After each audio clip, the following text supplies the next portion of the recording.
आप देख रहे हैं अमेज नाउ। गंगा, यमुना, राप्ती और गोमती के तटवर्ती इलाकों से खबरें आप तक।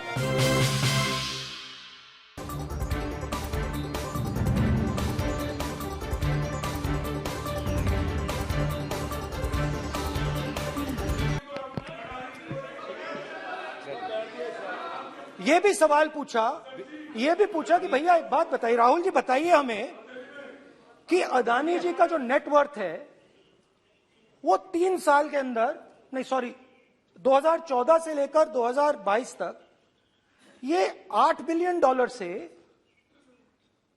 $140 बिलियन कैसे हो गया? कैसे हुआ? मोदी कैसे? ये 2014 में अगर आप दुनिया की, मुस्कुरा रहे हैं आप, बीजेपी में है ना आप, तो ये लिस्ट आती है, एक लिस्ट आती है दुनिया के सबसे अमीर लोगों की। इस पे ये 609 नंबर पे थे 14 में। 609 पीछे बिल्कुल। पता नहीं जादू हुआ, दूसरे नंबर पे पहुंच गए। मोदी है तो मुमकिन है।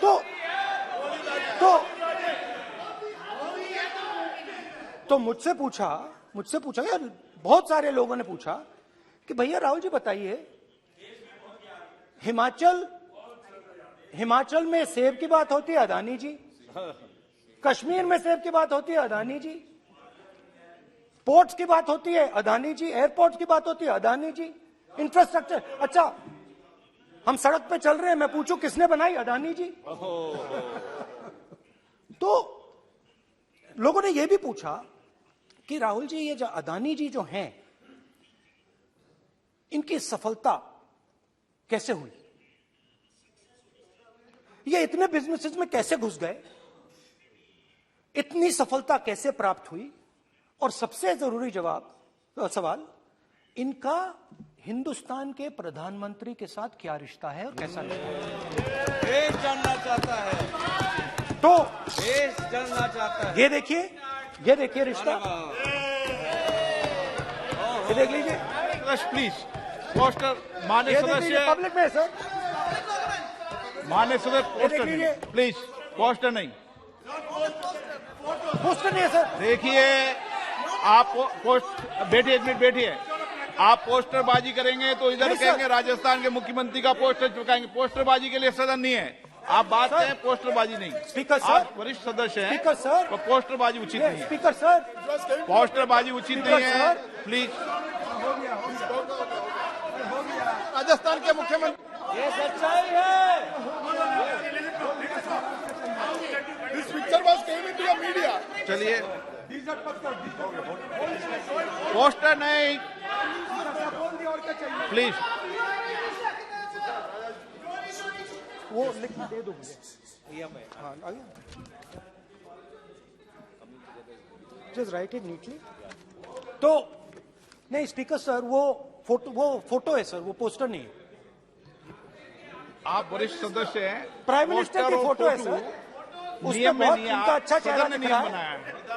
उनके वहां पे उनके पीछे अदानी का लोगो है, अदानी जी के हवाई जहाज में घुस रहे हैं। तो मैंने सोचा कि आज के प्रेसिडेंट्स एड्रेस में मैं थोड़ा जो नरेंद्र मोदी जी का और अदानी जी का रिश्ता है उसके बारे में आपको थोड़ा बता देता हूं। प्लीज बताइए। तो वो आप बता देना।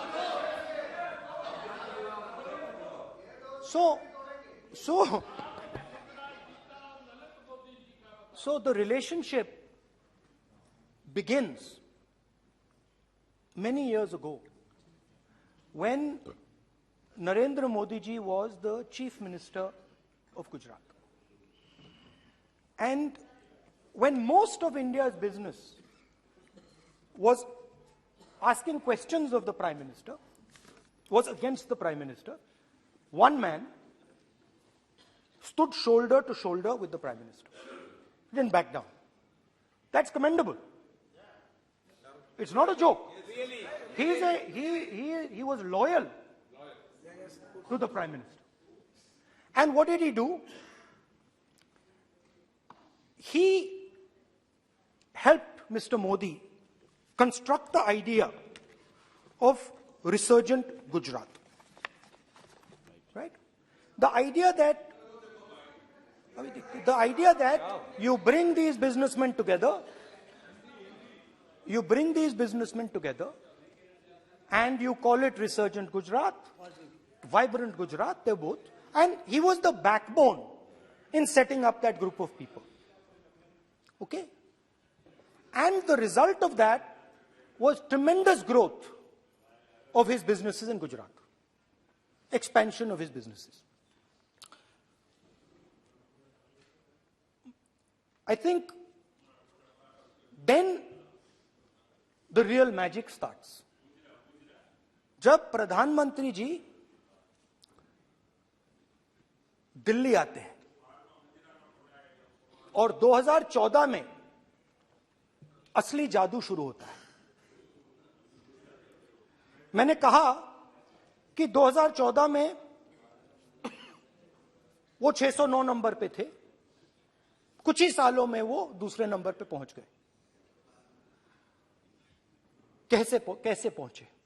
मैं आपको, बहुत सारी इंडस्ट्रीज में काम करते हैं, मैं आपको 2-3 इंडस्ट्रीज का उदाहरण दे देता हूं। एयरपोर्ट इंडस्ट्री की बात, एयरपोर्ट्स की बात करते हैं।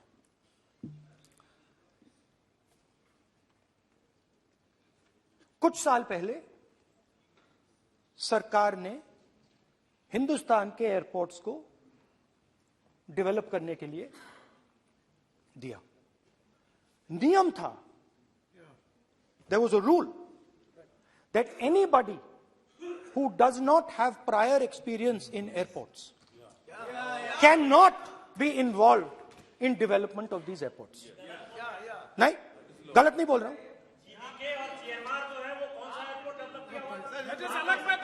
आप बैठ जाइए।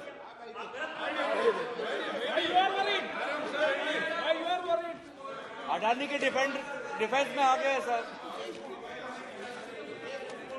देखिए, अरे माननीय सदस्य प्लीज मेरी बात सुनो। तो 1 मिनट मेरी बात सुनो। ये एक मिनट बात सुनेंगे।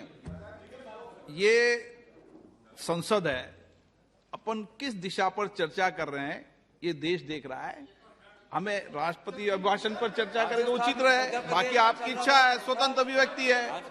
मेरा मानना ये तो अपन एक विषय पर ओके, तो आपको तो रूल था, नियम था। हाँ, पॉइंट ऑफ ऑर्डर किस पे है ये? सर कैसे एयरपोर्ट का प्राइवेटाइजेशन तो उनके समय हुआ, ऐसी कोई पार्टी थी जिसका अनुभव था? ये कौन सी बात कर रहे हैं? बोलिए। ओके प्लीज ओके, बोलने दे आपको नेता को, तो बोलने दे आपको नेता को। रूल था, प्लीज बोलने दे।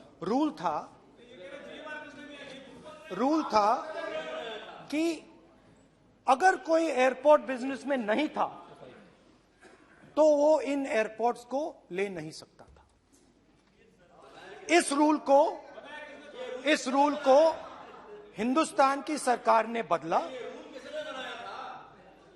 किसी ने भी बनाया हो रूल था, किसी ने भी बनाया हो रूल था। रूल बनाया किसने बात नहीं है, रूल बदला किसने बात है।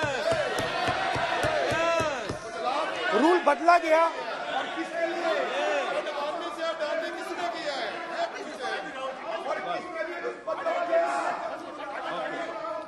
रूल बदला गया।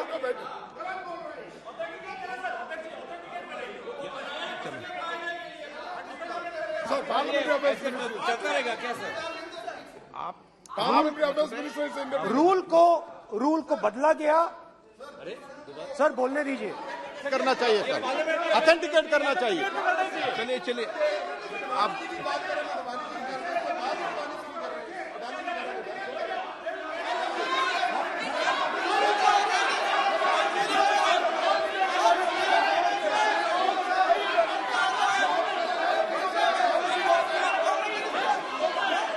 रूल बदला गया सर, स्पीकर सर।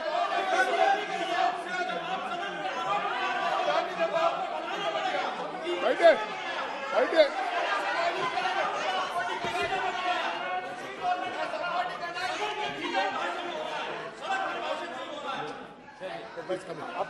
तो ये रूल बदला गया। उस समय मीडिया में इसके बारे में चर्चा हुई थी। रूल बदला गया और अदानी जी को 6 एयरपोर्ट्स दिए गए। उसके बाद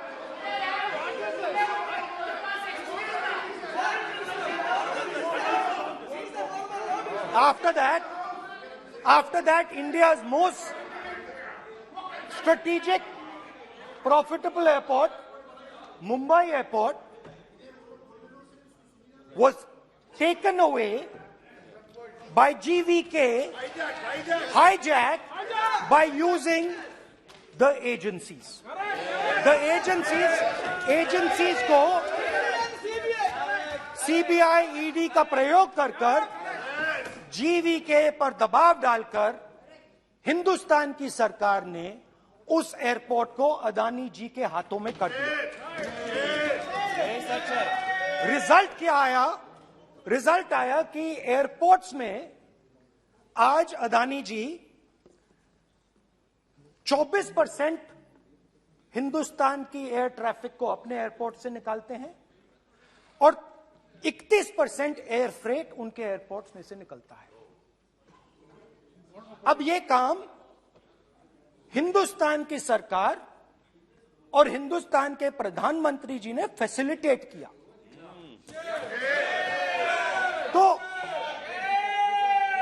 बताइए, बोलिए विधि मंत्री। और ये जो सर ये हाउस में सर ये बोल रहे हैं, तुम तो ज्ञान बांट रहे हो, बैठ जाओ। सर ये यहाँ बहुत गंभीर मिनिस्टर हैं ये देश ये राष्ट्रपति का उद्बोधन को लेकर एक गंभीर चर्चा हो रही है। जो भी मेंबर कुछ भी बात करे विद फुल रिस्पॉन्सिबिलिटी ऑथेंटिकेट करें। और ये वाइल्ड एलिगेशन अपना एक सोच के आया है, बिना तर्क के ऐसे वाइल्ड एलिगेशन लगा रहे, ये कोई मतलब नहीं है सर। ये ऐसे नहीं बोल सकते और वो सर तर्क रखना पड़ेगा। अगर एलिगेशन लगा रहे हैं तो आपको पूरा डॉक्यूमेंट प्रूफ के साथ आपको रखना पड़ेगा। दे देंगे आप ऐसे बातें नहीं दे कर सकते। देंगे। और ये गंभीरता को समझिए, ये डॉक्यूमेंट्री प्रूफ दे देंगे। अब आपने जो पिछले स्पीकर थे उन्होंने फॉरेन पॉलिसी की बात की, हम भी फॉरेन पॉलिसी की बात करते हैं। चलिए डिफेंस से शुरू करते हैं। बहुत ऑप्शंस है, आप बताइए कहां से शुरू करें। बहुत ऑप्शंस है। Defence, let us start with defence. अब डिफेंस में अदानी जी का कोई एक्सपीरियंस नहीं था, जीरो एक्सपीरियंस। कल मैंने प्रधानमंत्री को HAL में देखा। प्रधानमंत्री जी ने कहा कि गलत आरोप लगाया, मगर रियलिटी तो यह है कि HAL का जो कॉन्ट्रैक्ट था 126 हवाई जहाजों का, वो अनिल अंबानी को चला गया और अनिल अंबानी बैंकरप्ट हो गया। वहां भी फैसिलिटेशन था। अब देखिए, और ये जो फ्यूचर एंटरप्रेन्योर्स हैं, जो बिजनेस स्कूल हैं, हार्वर्ड यूनिवर्सिटी जैसे स्कूल हैं, इनको इसकी केस स्टडी बनानी चाहिए, शायद बने। How to use government power to build individual businesses, case study.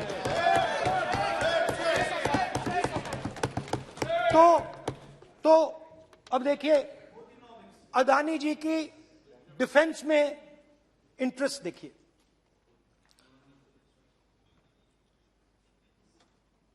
Elbit company के साथ हिंदुस्तान में अदानी जी ड्रोन्स बनाते हैं। ड्रोन्स को हिंदुस्तान की एयरफोर्स, आर्मी, नेवी के लिए रीफिट करते हैं। अदानी जी ने यह काम कभी नहीं किया है पहले। HAL ये काम करती है, हिंदुस्तान में और भी कंपनीज हैं जो ये काम करती हैं, मगर प्रधानमंत्री जी इजरायल जाते हैं और उसके एकदम बाद अदानी जी को ये कॉन्ट्रैक्ट मिल जाता है, मगर एक नहीं मिलता। ये मत सोचिए कि ये सिर्फ एक कंपनी की बात हो रही है, ये इंडस्ट्रीज की बात होती है यहां पे। जैसे मैंने आपको दिखाया, एयरपोर्ट का पूरा सिस्टम उठा के ले गए, 30% मार्केट शेयर एयरपोर्ट में ले गए, वैसे ही डिफेंस में करा। तो 4 डिफेंस की इनके पास कंपनीज हैं, ये काम इन्होंने कभी नहीं किया। स्मॉल आर्म्स, जिसमें टवॉर है जो हमारी स्पेशल फोर्सेस यूज करती है, आर्मी यूज करती है, जिसमें गलील स्नाइपर राइफल है, ये सब अदानी जी बनाते हैं।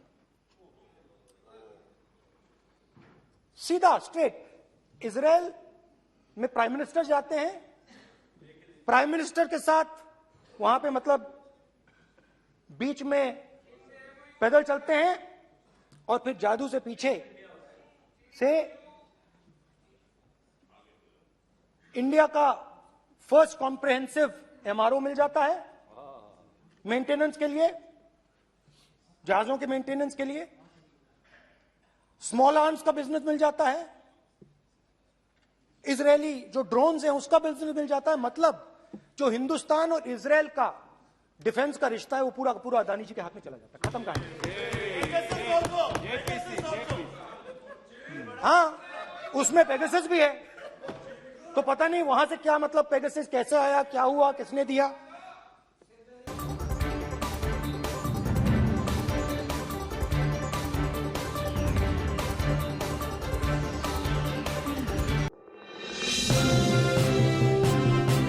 आप देख रहे हैं अमेज नाउ।